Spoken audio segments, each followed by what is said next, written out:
2023년 11월 14일 아침 경전산책 시작하겠습니다.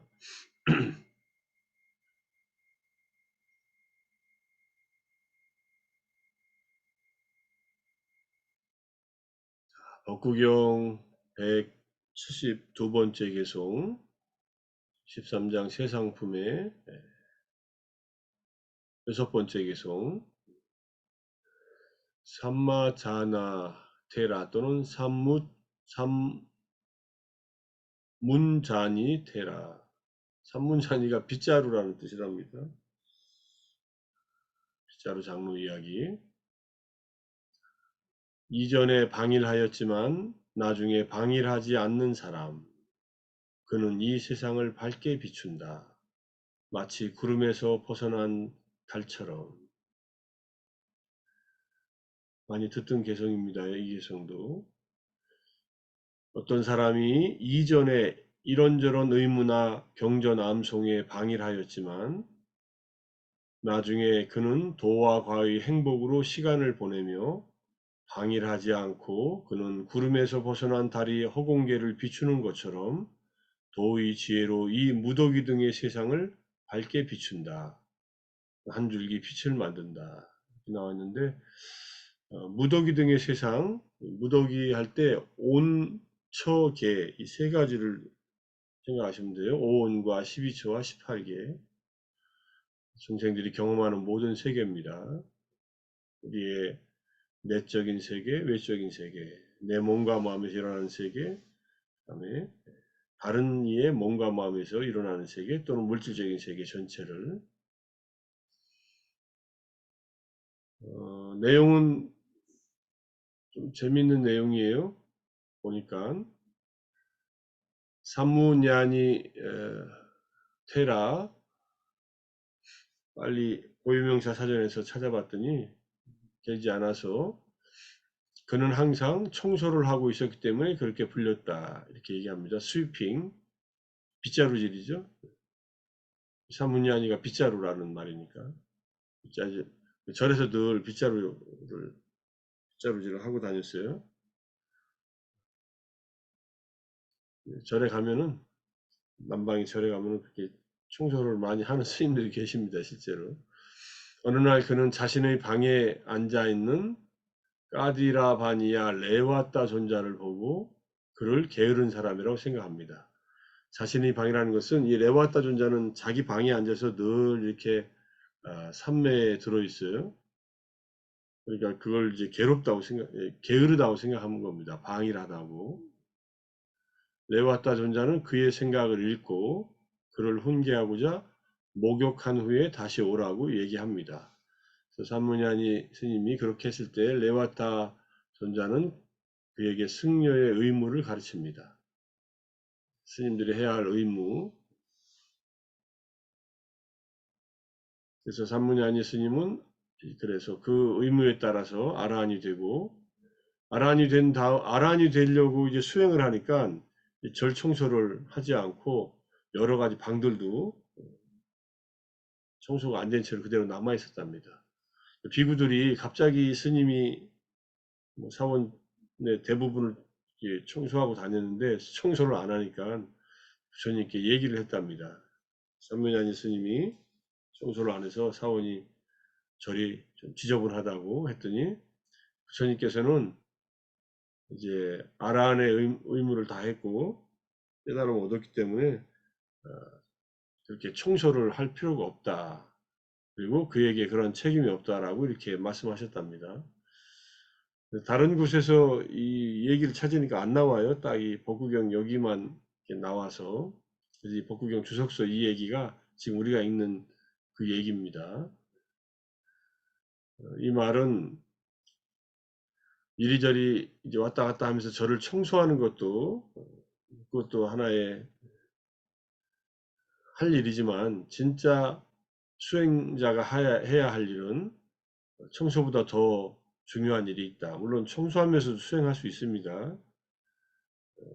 쫄라빤타카테라, 쫄라빤타카테라는 개성도 하나도 못 읽는 약간 정신 지체자 같은 그런 분이었는데 부처님께서 걸레를 가지고 청소하라고 떼조 하라낭, 떼조는 먼지고 하라낭은 이제 제거하다라는 뜻이니까 먼지를 닦는다 이 말을 하면서 청소를 시켰어요.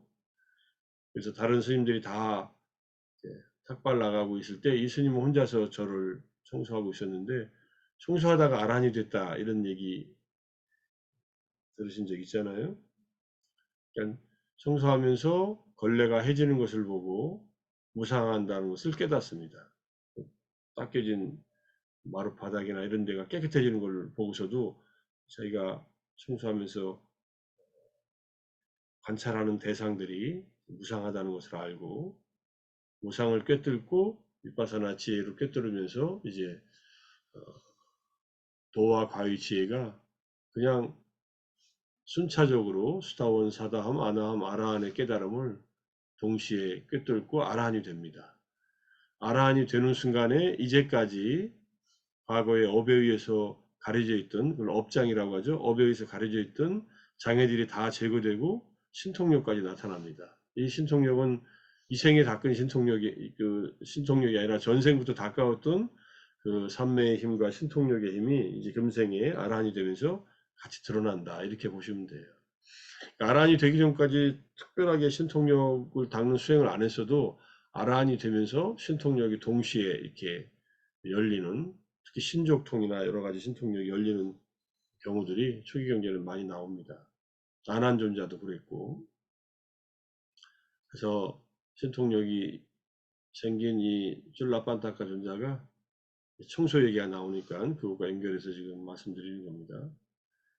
몸을 1000개로 나누는 신통력으로 온 몸이 1000개가 됐으니까 절 안에 1000명의 쫄라판타카 존자가 있는 거예요. 그러니까 부처님이 그걸 아시고서 가서 쫄라판타카를 데려오라고 한 스님을 보냅니다.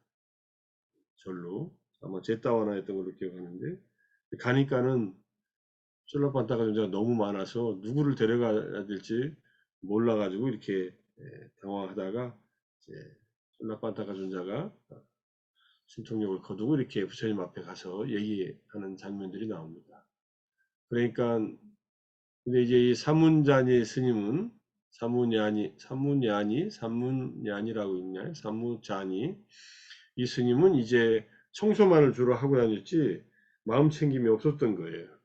사띠가 없이 그냥 몸에 청소만 몸을 움직이면서 다닌 겁니다. 그러니까 우리가 일상적으로 살 때는 다 그렇게 살지요. 산책을 하거나 또는 뭐 등산을 하거나 또는 뭔가 집안일을 할 때 쌌디 마음 챙김 없이 그냥 그 일을 일로서 합니다. 그러면은 일이 되지 그게 수행이 되지 않거든요. 틱나탄 스님이 어려서 출가해가지고 행자 생활을 하는데 대중들이 많이 살았으니까 베트남에서 틱나탄 스님은 선종 임재종 계통의 절에 출가하셔서 이제 수행하시는 스님이 많았다고 합니다. 그래가지고 매일매일 이제 공양을 하고 설거지거리가 많이 나오는 거예요. 그래서 설거지를 하고 있는데 큰 스님이 하루는 부르시더니 자네는 설거지할 때 설거지만 하는가 수행도 하는가 이렇게 질문을 하니까 설거지만 한다고 이렇게 얘기했답니다. 마음 챙기고 설거지 해보라고. 그러니까 설거지하는 동작을 손을 움직이고 물에 닿고 이렇게 닦는 동작들을 마음 챙김으로 했더니 나중에 일이 아니라 수행이 됐다 하는 얘기를 하셔요. 우리 일상생활이 뭐를 하든지 간에 그렇게 그 순간순간에 마음 챙김을 두고 자기가 하는 행동들을 관찰을 하면은 수행이 된다. 아마 그런 식으로 이제 뭐 승려의 의무로서 수행을 가르쳤겠죠. 승려의 의무는 사마타 윗바사나를 닦는 겁니다. 핵심적으로는. 그래서 스님이 이제 아란이 됐다는 얘기를 하니까 우리들도 얼마든지 생활 속에서 사실은 일상에서 수행하지 않으면은 수행할 수 있는 시간을 따로 만들기는 쉽지 않습니다. 전문적인 수행센터를 가기 전에는. 그래서 행주자와 어묵 동정이 전부 다 수행에 전념하는 시간이 되라고 이렇게 말하는 겁니다. 자, 법구경 이야기에 이 하루 종일 청소하는 산무자니 스님 얘기가 쭉 나와 있어요.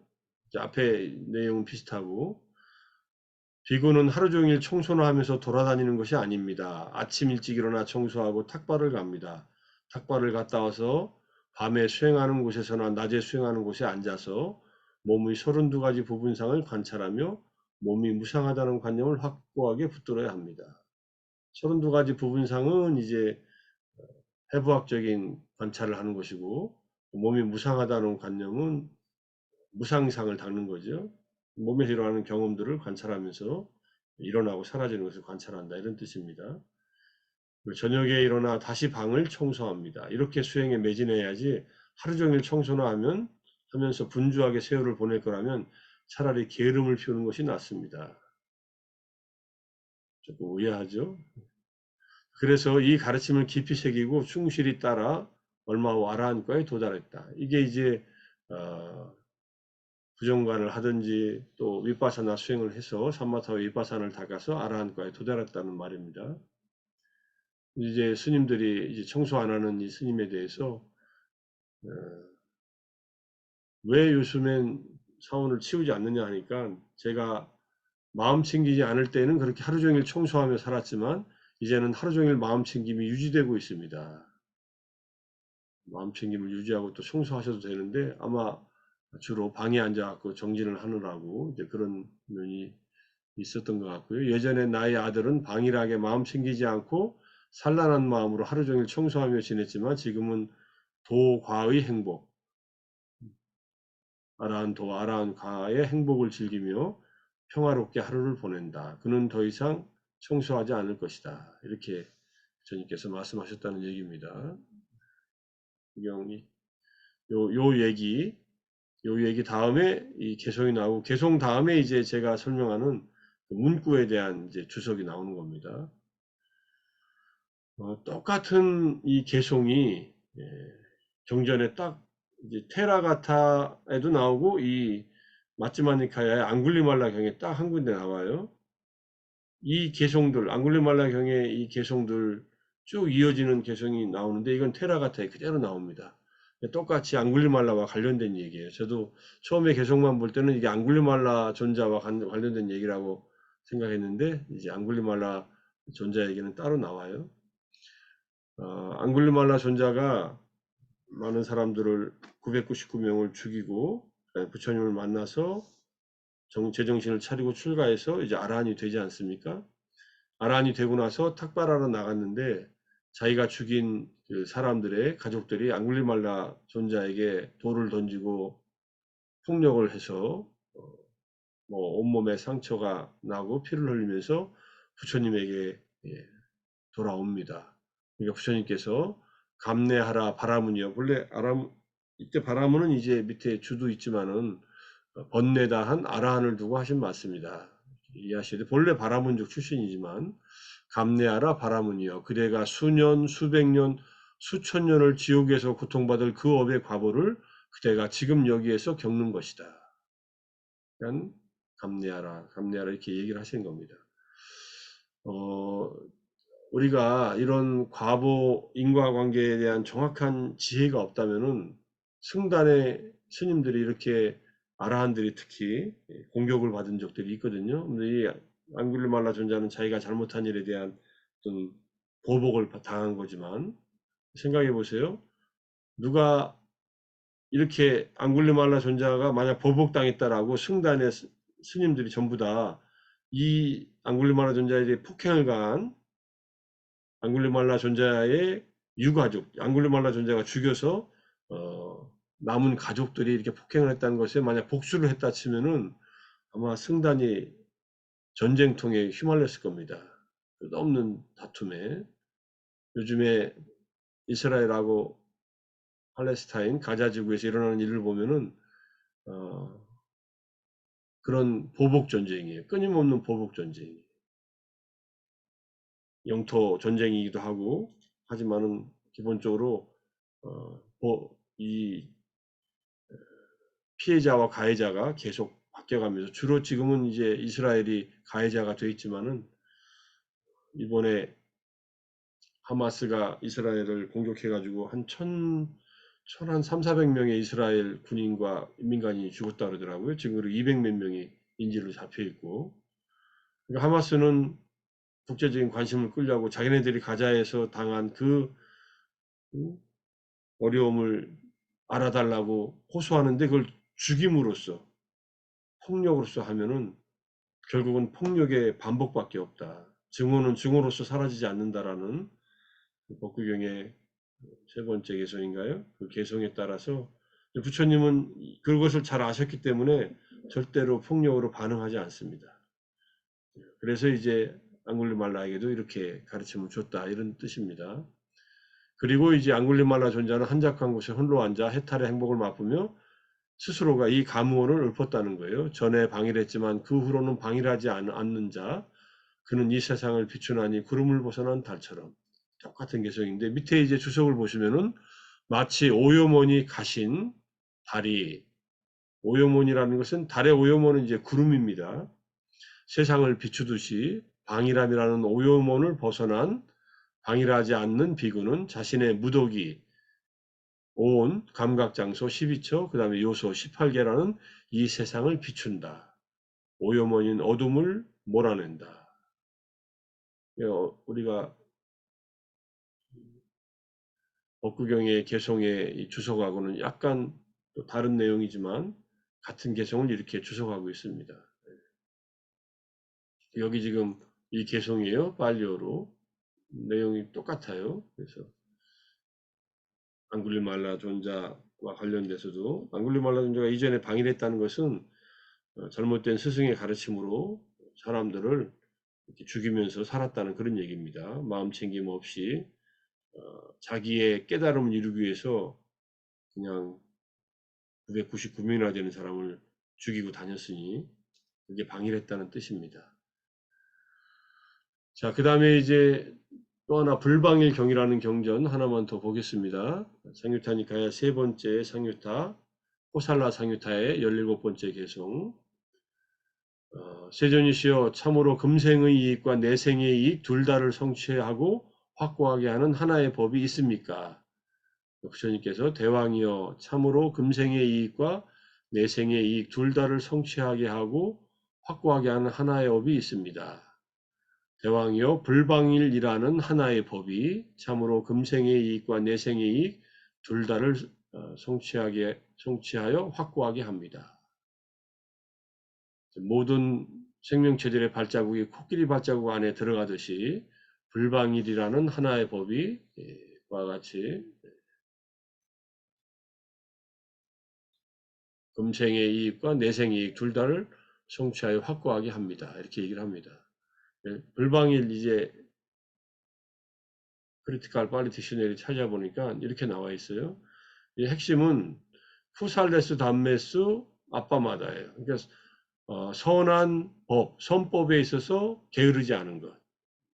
이게 핵심입니다. 그리고 사띠를 지니고 있는 것. 여기에 불방일이란 실천하게 하는 불방일을 말한다. 실천하게 하는 불방일이란 공덕행의 토대가 되는 세 가지 보시와 지계와 수행을 생기게 하는 불방일이란 뜻이다. 고귀한 법들과 출세관적인 법들, 즉 선과 도와 과를 얻게 하기 때문에 불방일은 세간적일지라도 으뜸가는 것이다. 불방일 하지 않으면 안 되니까. 그리고 여기 지금 보시와 계와 수행이라고 하는 쿠살레스, 담메스 선한 법들에 있어서 이게 게으르지 않은 것이니까. 그러면 수명과 건강, 아름다움과 명성, 아유, 왈라, 완노, 그 다음에 명성이니까 야싸겠네요. 명망과 천상, 높은 가문과 고상한 즐거움 이런 것을 계속해서 소망하는 현자들은 공덕을 지으면서 불방일을 찬탄하네. 이 공덕이 지금 여기서 말한 보시와 지계와 수행의 공덕형입니다. 어제 말씀드린 그 피라미드 형태의 그림으로 말씀드린 보시, 지계, 보시, 삼보의 귀, 그 다음에 지계, 그 다음에 사마타 수행, 위파사나 수행. 방일하지 않는 현자 두 가지 이익 성취하니 금생의 이익과 내생의 이익이로다. 슬기로운 자 이런 이익과 함께하기 때문에 그래서 그는 현자라 불린다. 결국은 이제 불방위를 신천하여야 이 생에서도 행복하고 다음 생으로도 행복이 넘어가고 그다음에 궁극적인 행복인 열반에 도달한다. 이렇게 이해할 수 있습니다. 그래서 불방일기양 하나 더 갖고 와서 우리가 이 생에서 행복하고 다음 생으로 행복하고 궁극의 행복을 얻기 위해서는 공덕행을 닦는데 게으르지 않고 항상 마음 챙기고 알아차리면서 계정의 사막을 갖추는 것. 이렇게 간단하게 이해할 수도 있습니다. 우리가 아침마다 이렇게 방일하지 않고 좀 피곤하지만은 또 열심히 정진하고 독성하고 또 경전 산책을 통해서 부처님 법을 하나씩 다시 마음속에 새기는 이 지금 노력들이 바로 공덕행이고 방일하지 않는 그러한 시간을 적어도 후야에 밤의 마지막 부분에 밤의 마지막 부분은 새벽 2시에서 6시 사이잖아요. 우리는 한 4시 한 반쯤에 일어나서 지금 6시 한 반까지 이렇게 정진하니까 마지막 밤을 새벽녘을 이렇게 깨어서 보낸다. 이렇게 스스로 사두 하면서 정진하시면 될 것 같습니다. 자, 오늘 사자 백일 명상 두 번째 날 경전 산책 하시면서 공부를 했습니다. 자, 불방위를 마음에 새기고 오늘도 나에게 유익한 법을 실천함에 있어서 게으르지 않도록 보시와 지계와 수행의 법을 더 확고하게 다져나갈 수 있도록 마음속으로 다짐하면서 오늘 하루 열심히 정진해 보겠다는 마음을 일으켜 봅니다. 모두 수고하셨습니다. 사두, 감사합니다. 사두, 사두. 감사합니다. 좋은 하루 되세요. 감사합니다. 고맙습니다. 감사합니다.